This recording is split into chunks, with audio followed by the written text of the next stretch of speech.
యోహాను గారు రాసిన 2వ పత్రిక 10వ వచనంలో, ఎవడైనను ఈ బోధను తేక మీ యొద్దకు వచ్చిన ఎడల వానిని మీ ఇంట చేర్చుకొనవద్దు, శుభమని వానితో చెప్పవద్దు. ఈ వచనంలో ఉన్న దేవుని మాటలను గురించి నేను ఆలోచన చేసినప్పుడు, ఒక అన్యునితో ఉండవలసిన జాగ్రత్త గురించి ఈ వచనం నాకు చెప్పట్లేదు. ఒక పాపితో ఉండవలసిన జాగ్రత్త గురించి ఈ వచనం నాకు చెప్పట్లేదు. ఒక అవిశ్వాసితో ఉండవలసిన జాగ్రత్త గురించి కూడా ఈ వచనం నాకు చెప్పట్లేదు. ఒక డినామినేషన్ వ్యక్తితో ఉండవలసిన జాగ్రత్త గురించి ఈ వచనం నాకు చెప్పట్లేదు.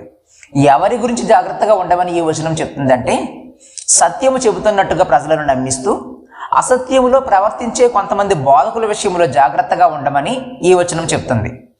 మత్తయి గారు రాసిన సువార్త 5వ అధ్యాయము 44వ వచనంలో, శత్రువును సైతం ప్రేమించమని చెప్పిన దేవుడు యోహాను రాసిన 2వ పత్రిక 10వ వచనంలో, క్రీస్తు బోధన తేకుండా వచ్చేవారి విషయంలో మాత్రం శత్రువు కంటే దూరంగా ఉంచమని చెప్పారు, ఇంట చేర్చుకొనవద్దని చెప్పారు, శుభమని వాడితో చెప్పొద్దని చెప్పారు.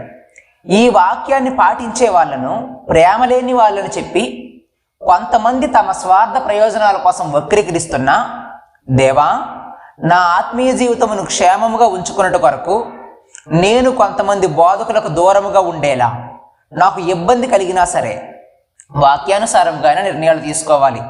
కాబట్టి దేవా, ఈ విషయంలో మీ సహాయము నాకు కావాలి. ధనమును ఎరగా చూపించి చేసే ప్రలోభాలకు, వ్యక్తిగత ప్రాధాన్యతను ఎరగా చూపించి చేసే ప్రలోభాలకు, ఒకవేళ నేను వాక్యంలో సరిగ్గా లేకపోయినా వాక్యమును నాకు తమకు అనుకూలముగా వక్రీకరించి చేసే ప్రలోభాలకు, ఎక్కువ అవకాశాలను ఎరగా చూపించి చేసే ప్రలోభాలకు లొంగిపోకుండా సత్యములో నడుస్తూ సత్యమును ప్రకటిస్తూ సత్యములోనికి కొంతమందినైనా తీసుకొచ్చే కృపను దయచేయమని యేసు నామములో అడుగుతున్నాను పరమ తండ్రి. ఆమేన్.